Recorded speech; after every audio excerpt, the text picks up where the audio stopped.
I think that the Gemma that we saw in episode 7 that was sort of captive with Lumen, I don't think that is necessarily the same Gemma that was with Mark before. Let me explain. I found it odd that she was begging the doctor, like, oh, then I'll get to see Mark. She wasn't asking for her freedom. She was specifically asking only to see Mark, which just struck me as odd. Like, you would be saying, I want to get out of here, not just to see Mark, but also just to be free of this. Now, on one hand, this could mean that she has interacted with Mark in some way at Lumen that she knew about, and she knows that Mark is at Lumen. I don't think this is likely. This other option, I think, is more likely, but so insane. I've seen a lot of discourse on TikTok and other places saying that potentially all of these people are like goats, like Rickon, and that there's all of these parallels, like when he talks about scaling a wall like a gecko, that's something that a goat does and not something that a gecko does.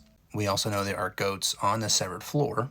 You have a human being wearing a goat head in that ceremony that Dylan experiences at the end of season 1. And I think what they are doing is they are taking people whose brains are no longer functioning, but their bodies are still alive. They are using goat brains mixed with their brains to put in their body. And what microdata refinement is doing is they are trying to refine the memories to salvage them enough to create a brain that can then be turned into a slave. Or an example of what Lumen is really trying to create, the ideal worker. So I believe that Mark is working on Gemma. He is implanting memories into her mind based on his own perceptions of Gemma that exist in his subconscious. And that's why when he's looking at those numbers and some of them scare him, those are memories of his outie, but his innie brain has no way to really understand that, and so we're seeing it manifest in these numbers. So the Gemma that lives in Lumen is a Gemma of Mark's creation, and that's why she sees Mark as like her master,